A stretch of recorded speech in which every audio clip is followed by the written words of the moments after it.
खेले खाली गोली बतार बुझी बुझले बा। हमरा ढोड़िए में खेले खाली गोली बतार बुझी बुझले बा। बतार बुझी बुझले बा।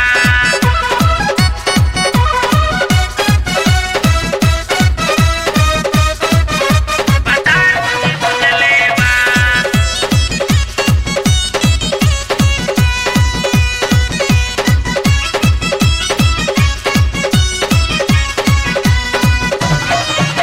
बड़ी पछतानी ससुरवा में आके मिलल बा कैसन मरद हो।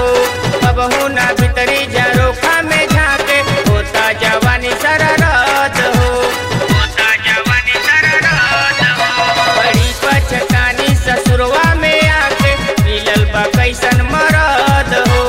कबहू ना भीतरी झरोखा में झाके होता जवानी शरारत हो। एकर कैसन बचरित देह करे ना पवित्र हमरो डहकावले बा।